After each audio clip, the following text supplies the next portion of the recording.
You are listening to Proof Text, a Glossa House podcast exploring Scripture and all things related to it. New episodes are released daily. For more information, check out glossahouse.com and subscribe to our channels on Spotify and YouTube. Welcome and enjoy.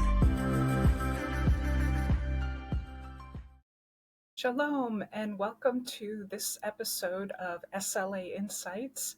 My name is Dr. Jennifer Noonan, and I'm going to summarize today a bit of what I've been talking about the last few episodes, and that is reading comprehension and the mental skills that are required to comprehend reading. So these various processes are what contribute to reading fluency. Now, these skills, as I've covered in the last few episodes, are divided into lower level skills and higher level skills. The lower level skills have to be mastered, they have to be automatized before the brain has enough working memory left to engage in the higher level skills. So I'm going to just briefly review what I've been covering the last few episodes here. First of all, the lower level skills. There are three. They are word recognition, syntactic parsing, which is also called word integration, and meaning proposition encoding. Now, these three lower level skills build on each other, kind of like layers of a pearl, perhaps, or maybe stringing things together. So you start at the most basic level, which is word recognition. You add words together till you have phrases and sentences, and that's where at that point, you're at syntactic parsing. And then you combine those sentences, phrases, bringing them together to larger chunks of discourse. And then at that point, you're at the third level, which is meaning proposition encoding. So these three lower level skills sort of build on each other. And once those are mastered, then the student can begin to comprehend. And comprehension involves three processes.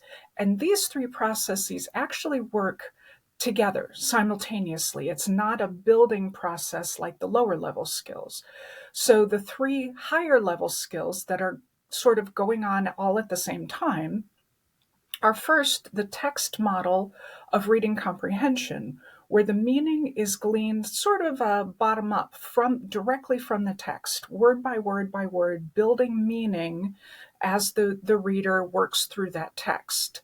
The second process that's going on is what's called the situation model of reader interpretation.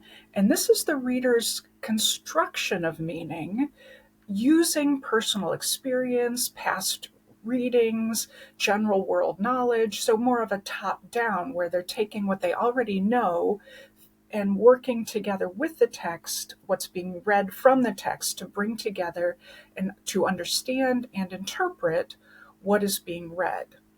Now, the third mental process of the higher level skills is what's called monitoring, and it's done by the executive control, which is part of working memory. And the executive control is monitoring as the reader's reading and going, do I really understand this? What do I need to go back and reread something? What do I need to understand? What from long-term memory do I need to pull up to help me understand what I'm reading? And so it's kind of the metacognition that's going on, helping the learner to read fluently and effectively and to change strategies if something's breaking down in comprehension. So all three of these are going to work together to help the reader not just comprehend, but interpret what he or she is reading. So these past episodes, I've really been breaking these things down, taking them apart, looking at them from more of a theoretical perspective on what's going on in the reader's brain as he or she is reading. So now, in the upcoming episodes, I'm going to look at some practical activities for reading, some assignments, ways to approach reading, assignments that can be given in class, outside of class, strategies that can help a reader as they are working through that text. So I hope you can join me for some of these upcoming episodes. In the meantime, have a great week. Interested in growing your ancient language skills but not sure where to start? Glossa House can help. From illustrated readers and short stories to lexicons and grammars, Glossa House offers a variety of resources for beginning, intermediate, and experienced ancient language learners. Head to glossahouse.com today. Glossa House, language resources for the global community.